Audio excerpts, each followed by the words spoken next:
Hello, everyone. Welcome to this week's edition of Advice. My name is Steve Freeland. I'm the co-chair of the Advertising Law and E-commerce Practice Group at Gordon and Reese.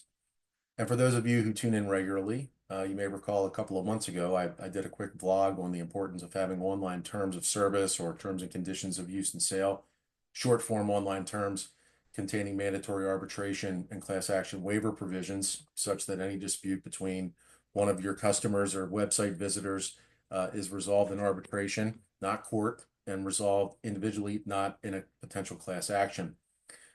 There's been a recent flurry of decisions from the West Coast that have really done some specific nitpicking on whether or not there was agreement between the customer or the online visitor to the terms of service that contain mandatory arbitration provisions.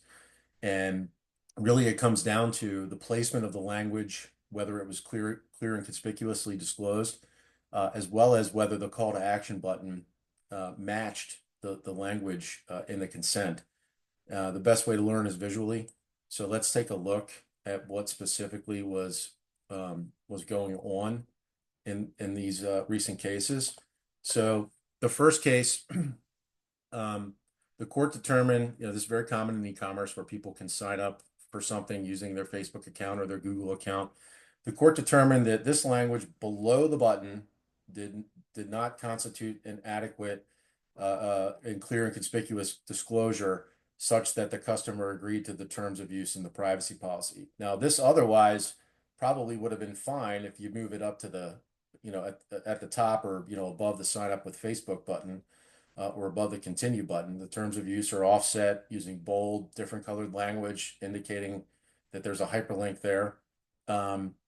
It's better to have it underlined. It's kind of the, belt and suspenders approach, but the placement here was insufficient to create a contract between the consumer and the company such that the dispute that they had to be resolved in arbitration rather than court. And the court said that they could proceed in court. So this same consumer went here. Now we're above the button here. We're above the continue button, but the language continue doesn't appear in the consent. So again, we've got some very specific scalpeling going on here by the court to say that this isn't clear and conspicuous either, because the call to action button does not match what's in the consent language. Here's the third page where they actually provide their billing information. And again, we've got clearly offset terms of use privacy policy indicating that there's a link there, that there's a contract there, but redeem now doesn't appear in the consent language. Something very similar happened in a more recent case, which relied on this first case. Again, we've got continue with Google, continue with Facebook, continue with Apple. The consent language below the button.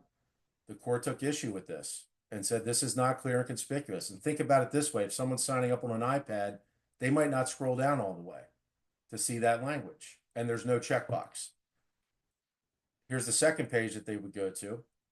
And, here, all we have is the privacy policy and the terms of service linked at the bottom. There's nothing tied to this call to action button, continue as glow.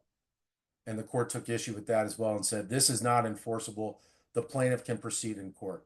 So what are our takeaways? First, your terms have to have mandatory arbitration and class action waiver provisions. And there needs to be something at the top of those terms when someone clicks on the hyperlink that says, continue reading below. There's important stuff about you waiving your right to sue us in court. We're happy to resolve any disputes, but we're going to do it in arbitration, and we're going to do it on an individual basis, not on a class basis. And then here, the second bullet, it's placement and language. So it's got to be above the button.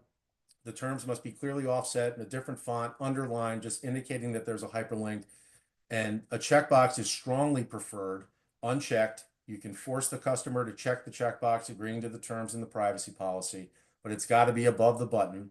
If you're not going to do a checkbox, this is mainly for the folks in lead gen, it's still got to be above the button. It's got to be clear and conspicuous font, unavoidable. What clear and conspicuous means is that it's unavoidable, that every customer that visits your website, they're going to see that there's a set of terms and there's a privacy policy that by them proceeding to give you any data or anything, they are consenting to those terms. And again, those terms have to have mandatory arbitration and class action waiver provisions. So I hope that everyone found this useful, this update useful, and we look forward to talking with you soon. Take care.